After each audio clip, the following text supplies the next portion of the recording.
पड़ोस में ससुराल। आज मेरे मायके से बड़ी मजेदार खुशबू आ रही है। लगता है भाभी या मम्मी कुछ बढ़िया बना रही हैं।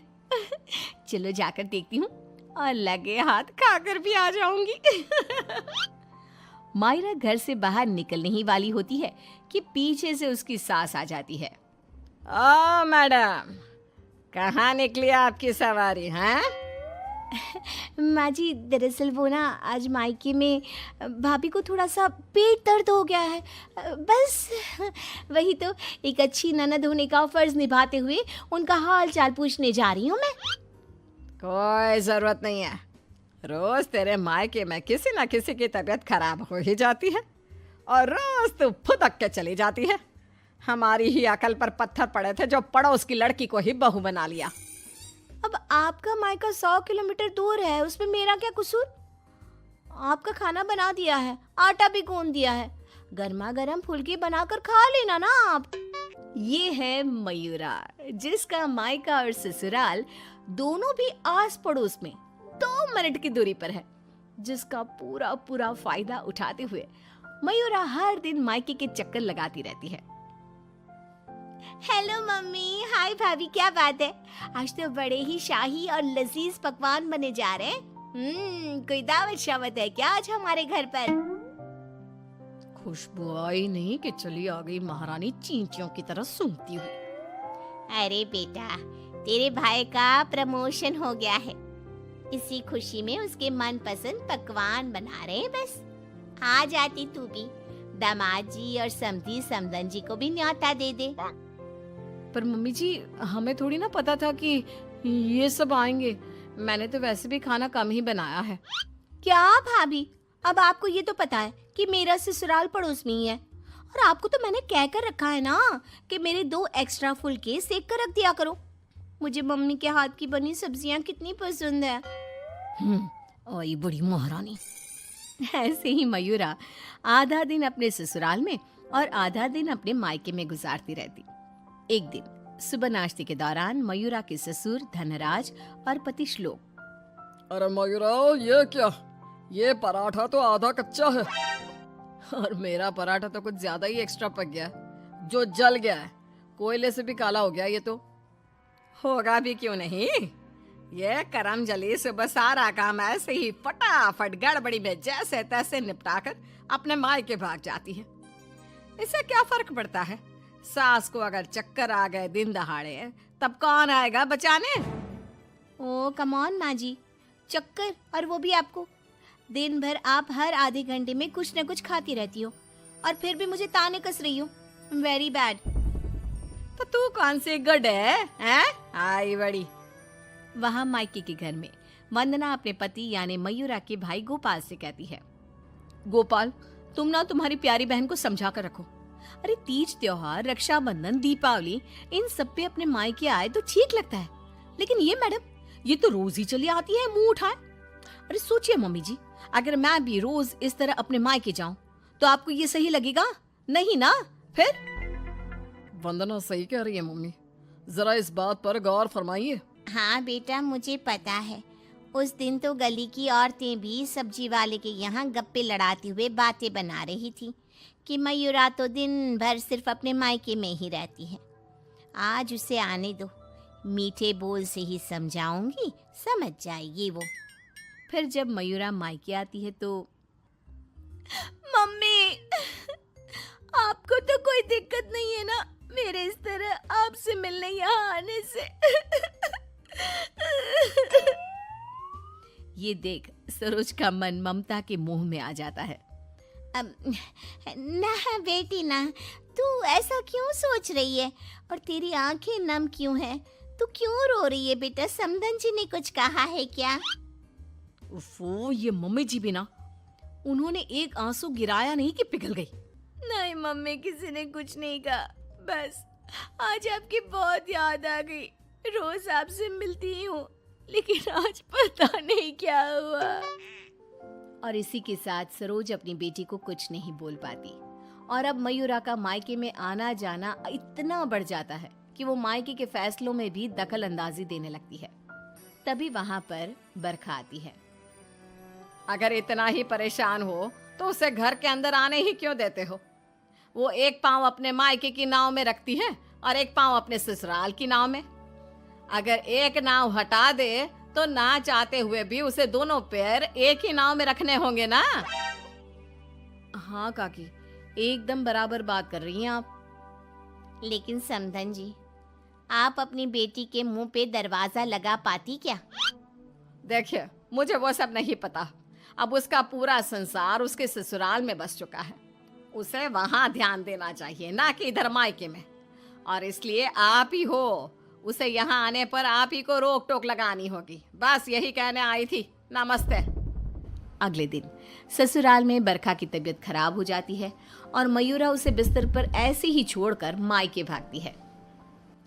चली गई मायके, अपनी बीमार सास को बिस्तर पर छोड़कर, निकम्मी कहीं की।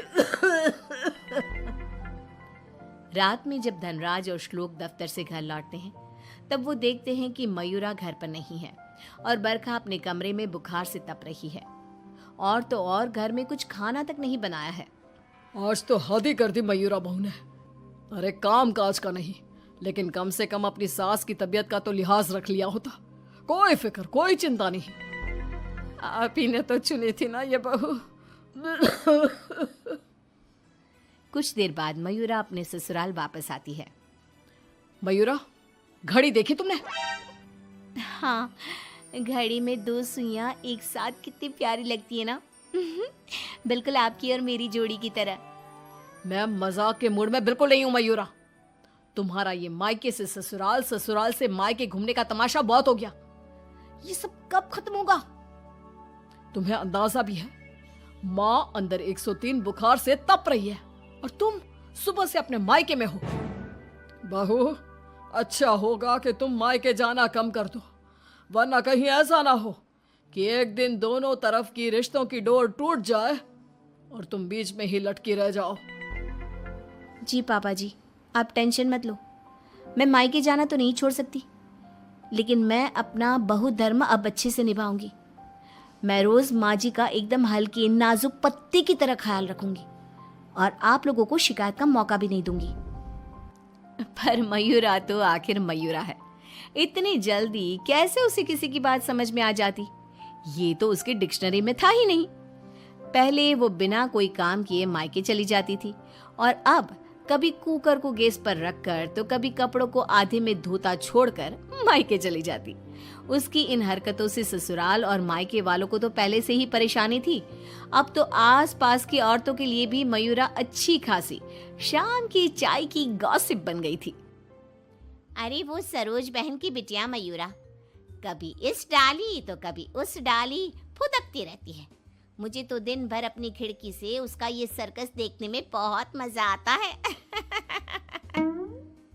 अरे मैंने तो सुना है उसकी भाभी वंदना अपनी ननद को एक आंख पसंद नहीं करती।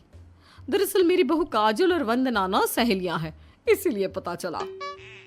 पर मानना पड़ेगा सरोज को, बहुत अच्छे गुण दिए हैं उसने अपनी बेटी को। तभी वहां से गुजर रही सरोज सभी औरतों की बातों को कान लगाकर सुन लेती है और रुककर उन्हें चिल्लाते हुए कहती है, क्यों रे कलम मुइयो, तुम लोगों को क्या अपनी घर गृहस्थी नहीं है जो रोज शाम को हमारी गृहस्थी की चर्चा लेकर बैठ जाती हो? हैं? बेवकूफ औरतें, पहले खुद के घर में ठीक से देख लो, फिर दूसरे के घरों में झांको।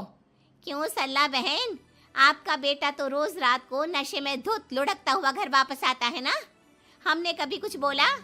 और जानकी बहन, आपकी बेटी का इस महीने का 5वां बॉयफ्रेंड उसे रोज गली के कोने पर छोड़ने आता है, लेकिन हमने तो कोई बात नहीं बनाई। इतना बोलकर सरोज वहां से चली जाती है, लेकिन अब पानी सर के ऊपर जा चुका था और थक हार कर परेशान होकर दोनों परिवार वाले आपस में एक साथ मिलकर मयूरा के बारे में बात करते हैं। श्लोक, हमने बहुत बार कोशिश की कि हम मयूरा को रोके मायके आने से, लेकिन वो इतनी ढीठ है कि हमारी बातों को कान के पीछे ही डाले जा रही है। अब पता नहीं वो ये सब जानबूझकर कर रही है या फिर सच में। समधन जी, समधी जी, अब जो भी हल निकालना है आप ही निकाल सकते हैं। दामाद जी कुछ तो कीजिए। कुछ तो आपको करना चाहिए था सरोज जी।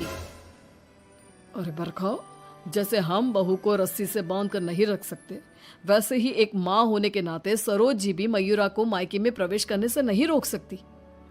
अरे उसने पूरा बचपन बिताया है वहां पर। लेकिन अब नहीं, अब तो इस सब का एक ही रास्ता है। जो काम मैंने 1 साल पहले नहीं किया था वो मैं अब करूंगा। ऐसा क्या कर लेगा तू बेटा? मुझे कंपनी की तरफ से चिरौलीपुरा में ट्रांसफर लेटर दिया गया था, वो भी दुगनी सैलरी के बेसिस पर। लेकिन 1 साल पहले आई इस ऑफर को मैंने मयूरा की खुशियों के लिए ठुकरा दिया था, क्योंकि अगर हम यहाँ से कहीं और जाकर शिफ्ट हो गए तो वो अपने मायके को मिस करेगी। तभी शादी भी नहीं थी, और अब ऐसा कुछ भी नहीं है। तो तुम ये कहना चाह रहे हो कि तुम सब यानी मयूरा के ससुराल वाले अब उसके मायके से दूर चले जाएंगे? जी हाँ, मैं इस ऑफर को अभी भी एक्सेप्ट कर सकता हूँ और फिर हम सब यहाँ से चले जाएंगे। अब हम और कर भी क्या सकते हैं?